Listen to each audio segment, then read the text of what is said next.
Bonjour, je m'appelle Mia. J'ai vécu beaucoup de choses. Et si vous écoutez ceci, vous êtes sur le point d'entendre l'un des chapitres les plus importants de ma vie. Tout a commencé par ce qui était censé être une célébration joyeuse, ma fête d'anniversaire. Je venais d'avoir 33 ans et j'avais été promu chef de projet principal dans une entreprise technologique à Austin, au Texas.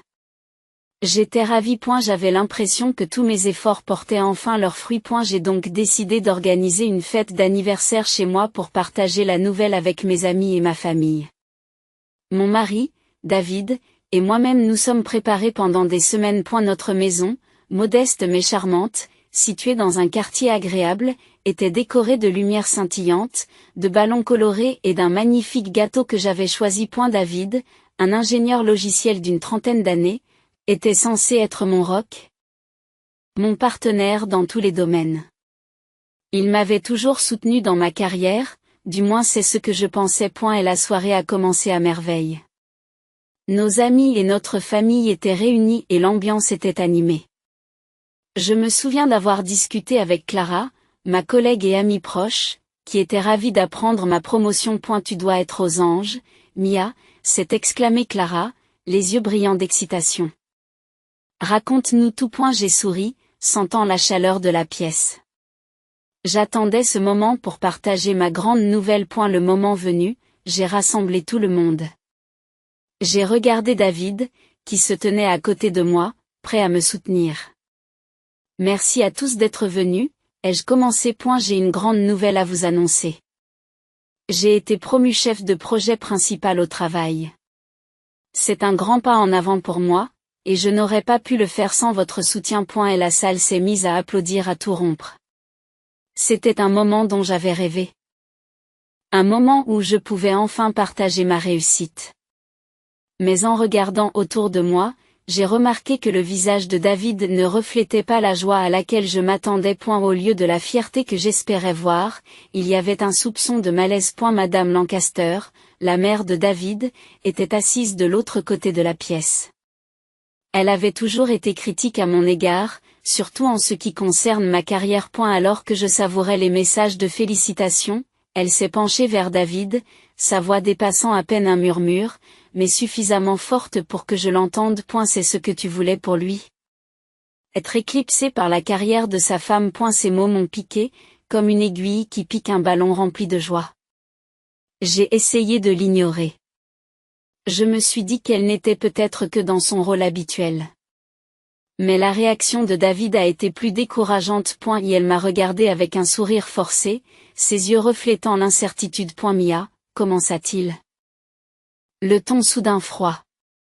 Je veux dire, c'est super et tout, mais tu ne crois pas qu'on devrait commencer à penser à notre avenir? Comme s'installer, fonder une famille? Mon cœur s'est effondré. Ce n'était pas le soutien que j'attendais. J'ai ressenti un mélange de trahison et de confusion. David, nous en avons déjà parlé. Ai-je dit, en essayant de garder une voix ferme. Cette promotion est importante pour nous deux. C'est un pas en avant dans ma carrière, et cela signifie plus de stabilité pour nous à l'avenir. Mais David n'était pas d'accord. Son regard s'est porté sur sa mère, qui a hoché la tête d'un air approbateur, et il a semblé reculer sous le regard désapprobateur de celle-ci. Mia, quand vas-tu ralentir et te concentrer sur nous? La carrière n'est pas tout, dit-il. La voix chargée d'une pointe de frustration. J'ai senti mon cœur battre la chamade. Ce n'est pas ainsi que j'avais imaginé cette soirée. L'occasion joyeuse s'était transformée en un champ de bataille inattendu. J'ai essayé de me défendre, mais le mal était fait. Le plat principal a été servi, mais l'air était chargé de tension. Le comportement de David est devenu plus froid et la chaleur de la fête a semblé s'évanouir. Alors que le dessert était servi, j'ai remarqué que la frustration de David s'intensifiait. La fête qui avait commencé avec tant de promesses était maintenant assombrie par une tempête grandissante. Le tournant s'est produit brusquement. David s'est levé, sa chaise raclant bruyamment le sol. Tu devrais savoir où est ta place, Mia, cria-t-il, sa voix résonnant dans la pièce. Tu es ma femme, pas ma concurrente. Je suis restée bouche bée et la pièce est devenue silencieuse, le tintement des couverts a cessé, et tous les regards se sont tournés vers moi. Me suis levée, le cœur battant la chamade. Ce n'est pas parce que je suis ta femme que je dois renoncer à mes rêves. J'ai dit, ma voix tremblant de douleur et de colère. Je mérite le respect, passe à point dans un moment de choc qui m'a semblé se dérouler au ralenti, la main de David a volé dans les airs et m'a frappé au visage. Le son fut un craquement aigu et douloureux qui sembla figer la pièce sur place. J'y suis restée là, la main portée à ma joue, la douleur se répandant en moi. Les invités observaient la scène dans un silence stupéfait. Avec toute la force dont je disposais, je me suis dirigée vers le foyer. Mes talons résonnaient sur le sol en marbre, chaque pas témoignant de ma détermination à partir. J'ai pris mon sac à main, sans oser me retourner. Et la porte s'est refermée derrière moi avec un léger déclic, marquant la fin d'un chapitre que l'on espérait rempli de célébration et de soutien. Ce soir-là, alors que je m'éloignais, la maison rétrécissant dans mon rétroviseur, j'ai ressenti une tempête d'émotions, de la peur, de la tristesse et une surprenante lueur de soulagement. J'étais seule, mais pour la première fois depuis longtemps, j'ai ressenti l'étincelle de quelque chose de nouveau. Et la liberté. C'était le début d'un nouveau voyage, et j'étais déterminée à voir où il me mènerait. Le lendemain matin, je me suis réveillée dans mon petit appartement, le bourdonnement familier de la ville à l'extérieur offrant un contraste saisissant avec le chaos de la nuit précédente. C'était étrange comme le silence pouvait être à la fois réconfortant et déstabilisant. J'avais passé la nuit chez Clara. Elle avait insisté pour que j'y reste, et je lui étais reconnaissante de son soutien, même si j'avais du mal à me débarrasser de la lourdeur qui m'habitait. Clara était une véritable amie. Elle était là pour moi quand j'avais le plus besoin de quelqu'un. Elle m'avait accompagnée pendant les longues heures de travail, les défis professionnels et maintenant cette crise inattendue. Lorsque je suis entrée dans la cuisine, elle m'a accueillie avec un sourire chaleureux et une tasse de café. Tu dois être épuisée, Mia, dit-elle d'une voix douce. Mais je suis heureuse que tu sois là. Nous allons surmonter cette épreuve ensemble. J'ai acquiescé, pris la tasse et savouré la chaleur qui s'est infiltrée dans mes doigts froids. Le café était fort, un coup de fouet bien nécessaire pour commencer la journée. Merci, Clara. Je ne sais pas ce que j'aurais fait sans toi, ai-je admis, la voix hésitante. Et la veille, après avoir quitté ma propre fête d'anniversaire, j'avais roulé sans but avant de me retrouver chez Clara. La fête, qui était censée être une célébration, s'était terminée par un bouleversement des rêves. Je n'avais jamais imaginé que David puisse réagir aussi violemment. Je l'avais toujours considéré comme mon partenaire, mon égal. La trahison m'a profondément marqué, me laissant avec un mélange de colère et de tristesse. Les jours qui ont suivi la fête ont été un tourbillon d'activités et d'émotions. Je savais que je devais prendre ma vie en main, en commençant par mettre fin à mon mariage. J'ai contacté un avocat spécialisé dans les divorces, une démarche que j'espérais ne jamais avoir à faire. Le bureau de l'avocat était stérile, ce qui contrastait fortement avec la vie dynamique que j'avais connue. Assise en face de l'avocat, je ressens un mélange de détermination et d'appréhension. Nous pouvons entamer la procédure dès que vous êtes prêt, a déclaré l'avocat, d'une voix professionnelle mais sympathique. J'aurai besoin de quelques informations de votre part, et nous pourrons remplir les documents nécessaires. J'ai pris une grande inspiration et j'ai acquiescé. J'ai pris une grande inspiration et j'ai acquiescé. Je ne peux plus rester dans cette situation. Ce n'est sain pour aucun d'entre nous. Les semaines suivantes ont été une succession de réunions juridiques et de paperasserie, ponctuées de moments d'introspection. Mon travail est devenu mon refuge. Mon patron, Monsieur Johnson, m'a apporté son soutien. Il était au courant de la situation et ses encouragements m'ont aidé à trouver la force. Mia, m'a-t-il dit lors d'une de nos réunions, vous avez géré tout cela avec beaucoup d'élégance. N'oublie pas que ton travail est précieux et que nous sommes là pour te soutenir. Clara, elle aussi, a été une source constante de réconfort. Elle m'a permis de garder les pieds sur terre, me rappelant que j'étais plus forte que je ne le pensais. Tu as travaillé si dur pour arriver là où tu es, Mia, me disait-elle. Ne laisse pas cet échec te définir. Tu es capable de tellement plus. Malgré ce soutien, le processus de divorce de David a été épuisant sur le plan émotionnel. Il a essayé de tendre la main, en laissant des messages et en appelant. Sa voix était souvent remplie de regrets et de désespoir. Mia, on peut parler, disait un message vocal. Je suis désolé pour ce qui s'est passé. Je veux arranger les choses. S'il te plaît, parlons-en. J'ai écouté les messages. Chacun d'eux me rappelait douloureusement ce qui s'était passé. Plus il plaidait, plus je me rendais compte que la réconciliation n'était pas une option. L'homme que j'avais épousé n'était pas la personne dont j'avais besoin dans ma vie. Ces tentatives pour arranger les choses étaient trop peu, trop tard. Je devais me concentrer sur ma propre guérison et mon développement. Pendant cette période tumultueuse, ma carrière a commencé à prendre une nouvelle signification. La promotion qui avait été une source de joie est devenue un symbole de ma résilience. Je me suis lancée dans mon travail avec une passion renouvelée. J'ai assisté à des conférences, j'ai parlé de mes expériences et je suis devenue un mentor pour les jeunes femmes du secteur. L'une de ces jeunes femmes était Lily, une stagiaire qui me rappelait tellement moi-même à mes débuts. Lily avait une étincelle dans les yeux, une détermination à réussir malgré les difficultés. Je l'ai prise sous mon aile, la guidant à travers les complexités du monde de la technologie. Ne laissez personne vous faire douter de vous. Lui ai-je conseillé lors de l'une de nos séances. Tu as le droit de poursuivre tes rêves et tu mérites le respect. Le mentorat de Lily est devenu l'un des aspects les plus gratifiants de ma vie. La voir grandir et réussir m'a donné un but à atteindre.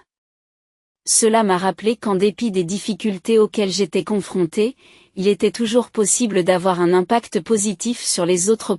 Sa réussite témoignait de la force et de la détermination que j'avais eu tant de mal à trouver en moi. Alors que ma carrière était florissante, la vie de David semblait s'effondrer. J'ai appris par des connaissances communes que sa réputation professionnelle en souffrait.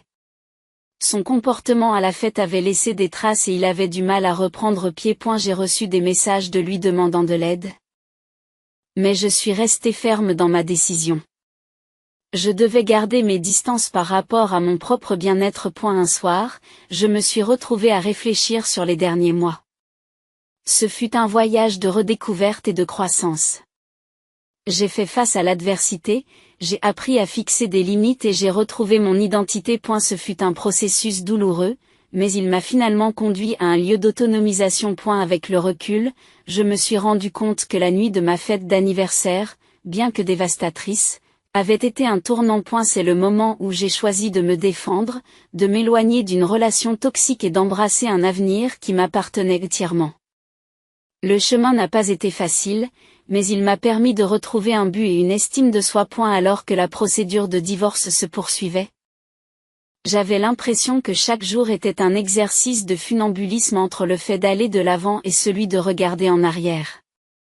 J'essayais de trouver un équilibre entre ma guérison émotionnelle et le maintien d'une façade de normalité au travail et dans ma vie personnelle. Les tentatives de David pour me tendre la main n'ont fait qu'ajouter au poids de la situation.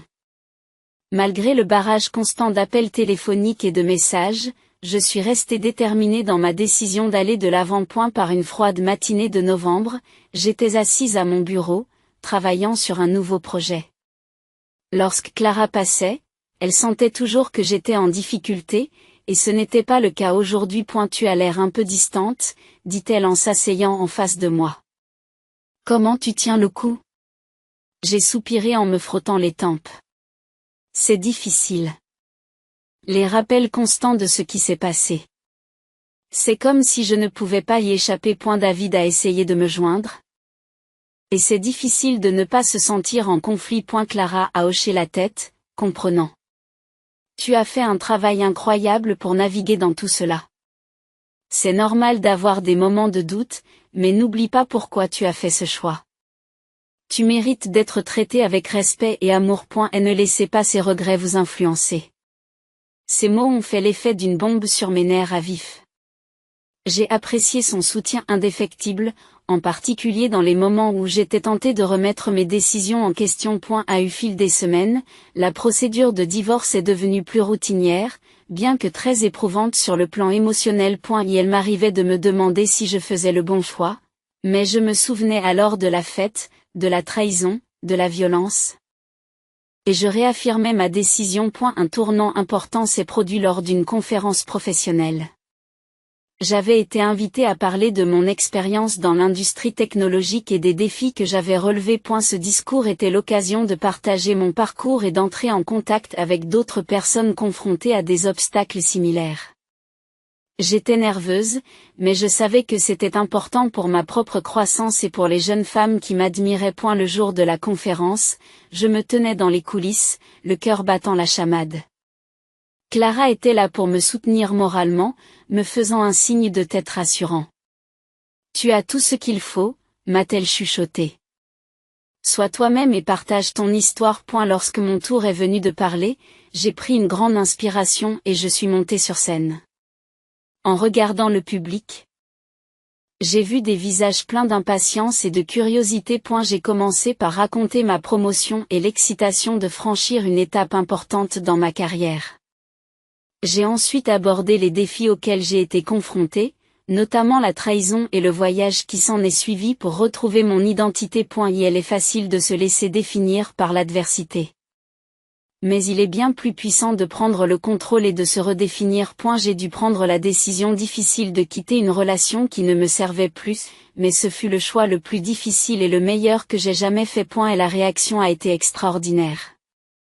Les femmes sont venues me voir après la conférence, partageant leurs propres histoires de lutte et d'autonomisation. Leur gratitude et leurs encouragements témoignent de l'impact de la prise de parole. J'ai réalisé que mes expériences, bien que douloureuses, avaient une raison d'être.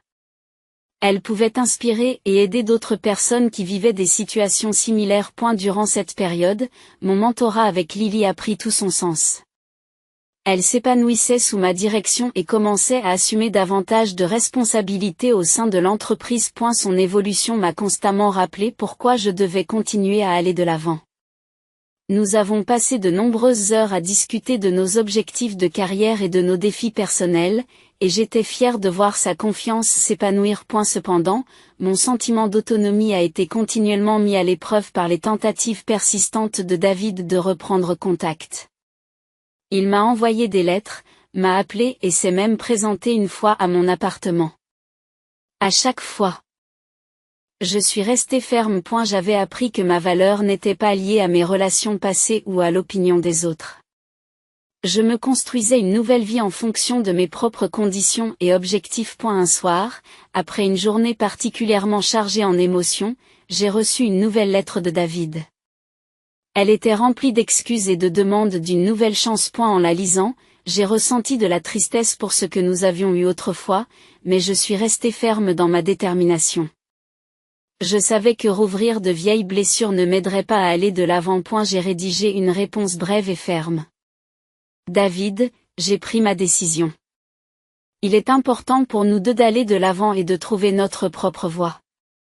Je te souhaite le meilleur, mais je dois maintenant me concentrer sur mon propre avenir. Sur ce, j'ai cacheté la lettre et je l'ai envoyée. C'était un dernier acte de fermeture. Un pas vers le fait de laisser le passé derrière soi. À l'approche de la nouvelle année, j'ai ressenti un sentiment d'espoir et de renouveau. Ma carrière était florissante et je faisais la différence dans la vie des autres. À l'aube de la nouvelle année, je me suis sentie à nouveau motivée. C'était comme si je m'étais enfin débarrassée du poids du passé et que j'étais prête à embrasser l'avenir à bras ouverts. Ma carrière a continué à s'épanouir et j'ai eu de plus en plus d'occasions de diriger et de prendre la parole lors d'événements du secteur. Chaque nouvelle réalisation témoignait de ma résilience et de mon travail acharné, et j'étais déterminée à tirer le meilleur parti de chaque occasion qui se présentait à moi. Par un après-midi glacial de janvier, je me suis retrouvée à me préparer pour une conférence où je devais parler de leadership et d'autonomisation personnelle. C'était l'un de ces moments où j'ai senti que mes luttes passées tournaient à plein régime, se transformant en une plateforme de partage de sagesse et d'encouragement. Clara, mon amie de toujours, était là pour me soutenir et m'aider à mettre la dernière main à ma présentation. Ton histoire va toucher beaucoup de monde, m'a dit Clara en relisant mes notes. Tu as transformé ton expérience en quelque chose de vraiment inspirant. J'ai apprécié sa confiance en moi. Alors que je me tenais devant une salle remplie de visages enthousiastes, prête à partager mon parcours, je sentais le poids de mes expériences alimenter mes paroles. J'ai parlé de l'importance de fixer des limites, de se réapproprier son identité et de trouver la force dans l'adversité. J'ai insisté sur le fait que ma décision de quitter une relation toxique m'avait finalement conduite à un lieu d'autonomisation et de croissance. Et la réaction a été extrêmement positive. Les participants m'ont abordé par la suite, me faisant part de leur gratitude et de leurs propres histoires de défis surmontés. Cela m'a rappelé pourquoi j'avais choisi de parler ouvertement de mon parcours. En aidant les autres à voir qu'ils pouvaient eux aussi surmonter leurs difficultés, j'ai ressenti un profond sentiment d'accomplissement. Pendant ce temps, mon programme de mentorat avec Lily était en plein essor. Elle était devenue une professionnelle confiante et compétente, et j'étais fière de ses réalisations. Il était gratifiant de savoir que j'avais joué un rôle dans son développement. Les séances que nous avons eues ensemble n'ont pas seulement porté sur les conseils en matière de carrière, mais aussi sur la manière de relever les défis personnels et de rester fidèle à soi-même. Entre-temps, les tentatives de David de prendre contact avec elle avaient diminué. J'ai reçu quelques lettres supplémentaires, toutes remplies de regrets et de demandes de réconciliation. Cependant, j'avais clairement fait savoir que j'allais de l'avant dans ma vie. J'avais appris à mes dépens que ma valeur n'était pas liée à la perception que quelqu'un d'autre avait de moi. Je devais me concentrer sur la construction d'un avenir qui n'appartiendrait qu'à moi.